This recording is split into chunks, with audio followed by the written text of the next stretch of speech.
ഇവിടെ എന്റെ ജീവിതത്തിലെ ഒരുപാട് ഓർമ്മകളുണ്ട് വയ്ക്കലേ. ഞാനും അർച്ചനയും ഇവിടെ വരാറുണ്ടായിരുന്നു. അവൾക്ക് ഏറ്റവും ഇഷ്ടം ഇവിടുത്തെ മസാല ദോശയായിരുന്നു. അപ്പോ വെറുതെ അല്ല ഇവിടെ കേറിയപ്പോ തന്നെ മൂഡ് ഓഫ് ആയത്. സന്തോഷം നിറഞ്ഞ ആ പഴയ നിമിഷങ്ങളൊക്കെ ഇപ്പോ സങ്കടവും വേദനകളും മാത്രമായി മാറി. കഴിഞ്ഞ പലതും ഓർക്കുമ്പോ വല്ലാത്ത കുറ്റബോധം തോന്നുന്നുണ്ട് എനിക്ക്. അങ്ങനെ കുറ്റബോധം തോന്നാൻ സച്ചി തെറ്റൊന്നും ചെയ്തിട്ടില്ലല്ലോ. ഇപ്പോഴും സച്ചിയുടെ മനസ്സിൽ അർച്ചനയോടുള്ള സ്നേഹം ഞാൻ കാണുന്നതല്ലേ.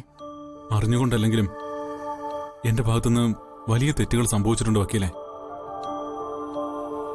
പറയേണ്ട സമയത്ത് ഞാൻ അവളോടെല്ലാം തുറന്നു പറയണമായിരുന്നു.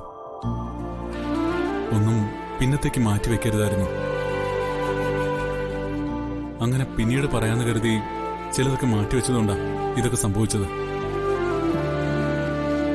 വലിയ തെറ്റിദ്ധാരണകൾ ഉണ്ടാകാൻ ഇടയായത്. അവൾക്ക് എന്നിലുള്ള വിശ്വാസം നഷ്ടപ്പെട്ടത്. എനിക്ക് എന്റെ അർച്ചനയും കുഞ്ഞിനെ നഷ്ടപ്പെട്ടത്. സ്നേഹം മനസ്സിലുണ്ടായതുകൊണ്ട് മാത്രമായില്ലല്ലോ. ചില സമയത്ത് പിണക്കങ്ങളും പരിഭവങ്ങളും അതിനെ വന്ന് മൂടും. ചില പിണക്കങ്ങൾ നമ്മൾ അറിയാതെ നീണ്ടുപോകും. വക്കീലിനറിയോ, അർച്ചന പ്രഗ്നന്റ് ആയിരുന്ന സമയത്ത് ഞങ്ങൾ പിണക്കത്തിലായിരുന്നു. അർച്ചന അവളുടെ വീട്ടിലായിരുന്നു. ആ സമയത്ത് അവൾ എന്നോട് സംസാരിക്കില്ല. ഞാനൊന്ന് ഫോൺ ചെയ്ത പോലും എടുക്കില്ല. എന്നിട്ടും അവൾ അറിയാതെ ഇവിടുന്ന് മസാല ദോശ വാങ്ങി ഞാൻ കൊടുത്തു വിട്ടിട്ടുണ്ട്. എനിക്കവളെ നഷ്ടപ്പെടുമെന്ന് അറിഞ്ഞിരുന്നെങ്കിൽ ഒരു നിമിഷം പോലും ഞാൻ അവളോട് വഴക്കിട്ടില്ലായിരുന്നു, പിണങ്ങിയിരിക്കില്ലായിരുന്നു.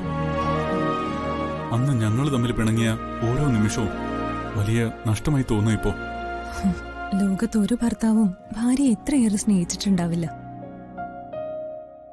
ആ സ്നേഹം പക്ഷേ അനാഥമായി പോയില്ല വക്കീലെ.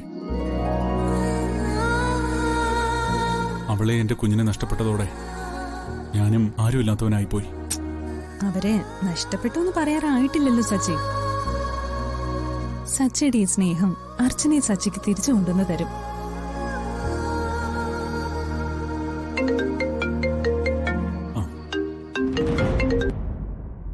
ഹലോ ബിജുക്കുട്ട. നീ ഇപ്പോ എവിടെ?